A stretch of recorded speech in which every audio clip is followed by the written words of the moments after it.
আপনারা জানেন যে ইতিমধ্যে অনেকে বিভিন্ন রকমের মন্তব্য করেছেন, কিন্তু সকল জল্পনা কল্পনার অবসান ঘটিয়ে আমাদের সম্মানিত ভারপ্রাপ্ত চেয়ারম্যান মহোদয় উনি বাংলাদেশে রওনা করছেন ইনশাআল্লাহ।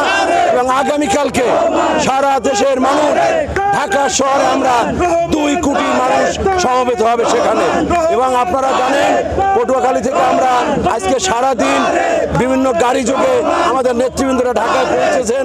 সারাদিন আজকেও যাবেন এবং সারা রাত্র গাছ যোগে যাবেন, প্রাইভেট কারে যাবেন, মাইক্রোতে যাবেন, রিজার্ভ বাসে যাবেন। আমরা লঞ্চে যাচ্ছি, জেলা বিএনপির নেতৃত্বে 2টা লঞ্চ আজকে ঘাট থেকে ছাড়বে এবং এখানে আমাদের নেতা কর্মীদের আমরা রাতের খাবার, সকালের খাবার আমরা এগুলো ব্যবস্থা করেছি।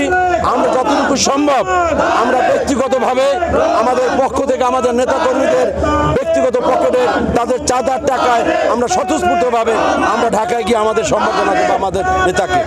আপনারা জানেন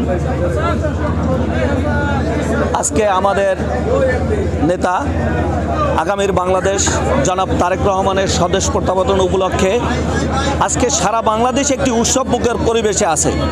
আপনারা দেখেছেন যে বিগত ফ্যাসিস্ট সরকার পলায়নের পরেও অনেকেই আমাদের নেতা জনাব তারেক রহমান সম্পর্কে বলেছেন সে দেশে আসবে না, সেই সকল জল্পনা কল্পনার অবসান ঘটিয়ে আমরা আজকে পটুয়াখালী থেকে যুবদল ঐক্যবদ্ধভাবে আমরা লঞ্চকে রওনা করেছি সেই ইতিহাসের সাক্ষী হওয়ার জন্য। নায়ক তারেক রহমান আগামী দিন ঢাকায় আসবেন, এই উপলক্ষে আমরা ঢাকায় তাকে দেখার জন্যে যাচ্ছি। আমার ইউনিয়ন থেকে 2 শতাধিক লোক যাচ্ছে আমার নেতৃত্বে। আমরা আমাদের এলাকার সকল লোকজনই তারেক রহমানের দেখতে চায়। বর্তমান সময় সকলেই বলে তারেক রহমান ছাড়া এদের রক্ষা করার আর নেতা নেই। সাধারণ কারণ আপনারা জানেন সেই 111 সরকারের সময় তারেক রহমানকে যে হামলা মামলা করে বাংলাদেশ থেকে বিতাড়িত করা হয়, দীর্ঘ 18 বছর স্বৈর শাসন ফ্যাসিস্ট শাসন আমলে দেশনায়ক তারেক রহমানকে স্বদেশ প্রত্যাবর্তন করতে দেওয়া হয়নি, নানান অজুহাতে নানান মামলা দিয়ে। এখন তারেক রহমান এই ফ্যাসিস্ট সরকারের পতনের পরে সারা দেশের মানুষের মতো আমরা অপেক্ষা ছিলাম দেশনায়ক তারেক রহমান আগামীর রাষ্ট্রনায়ক বাংলাদেশে কবে প্রত্যাবর্তন করবেন। আগামীকাল সেই মহেন্দ্র খন তারেক রহমান বাংলাদেশে প্রত্যাবর্তন করছে।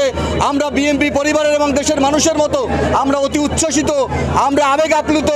আমরা এই মহেন্দ্র খনকে উপভোগ করার জন্য এবারে ঢাকা যাত্রা সত্যি আমাদের জন্য অত্যন্ত আনন্দের এবং অত্যন্ত আবেগের। আমরা দেশনায়ক তারেক রহমানকে রিসিভ করার জন্য ঢাকায় পটুয়াখালীতে সবাই লঞ্চ যোগে একসাথে যুবদল যাচ্ছি।